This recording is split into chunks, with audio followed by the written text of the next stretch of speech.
बहुत समय पहले एक सुंदर और बुद्धिमान राजकुमारी थी जिसका नाम सावित्री था। वह केवल सुंदर ही नहीं बल्कि अत्यंत विवेकशील और साहसी भी थी। जब उसके विवाह का समय आया तो उसने अपने मन से एक नेक और विनम्र युवक को चुना, सत्यवान, जो अपने वनवास झेल रहे राजसी माता पिता के साथ जंगल में रहता था। लेकिन राज ज्योतिषियों ने सावित्री को चेतावनी दी, सत्यवान एक अच्छे इंसान है, लेकिन उनका जीवन केवल 1 वर्ष का ही शेष है।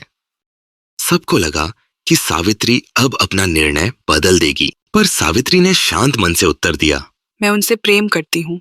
यदि मेरा विवाह होगा तो केवल सत्यवान से ही होगा, चाहे उनका भाग्य कुछ भी क्यों ना हो।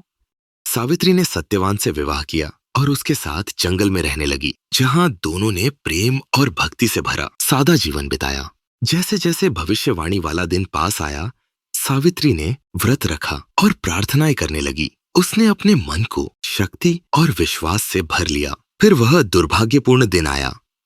सत्यवान जंगल में लकड़ियां काट रहा था कि अचानक उसे चक्कर आया और वह बेहोश होकर गिर पड़ा।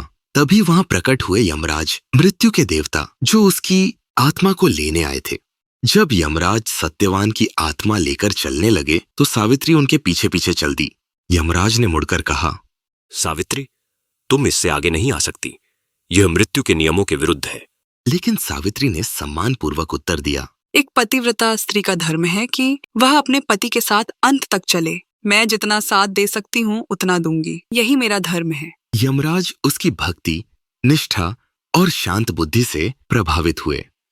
उन्होंने कहा, सावित्री, तुम बहुत साहसी हो। मैं तुम्हें एक वरदान देता हूँ, मांगो, पर अपने पति का जीवन मत मांगना। सावित्री ने हाथ जोड़कर कहा, मेरे सास ससुर की आंखों की रोशनी लौट आए, उन्हें उनका खोया हुआ राज्य वापस मिले, मुझे 100 पुत्रों का आशीर्वाद मिले।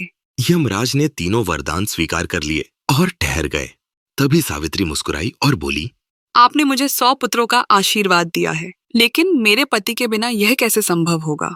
यमराज उसकी बुद्धिमानी और निष्ठा देखकर हंस पड़े और बोले, सावित्री, तुम जीत गई हो। तुम्हारे पति का जीवन तुम्हें वापस मिलता है। जाओ और सुखपूर्वक रहो। यमराज ने सत्यवान की आत्मा लौटा दी। वह जाग उठा, फिर से स्वस्थ और जीवित। सावित्री के सास ससुर की आंखें ठीक हो गईं और उन्हें राज्य वापस मिल गया।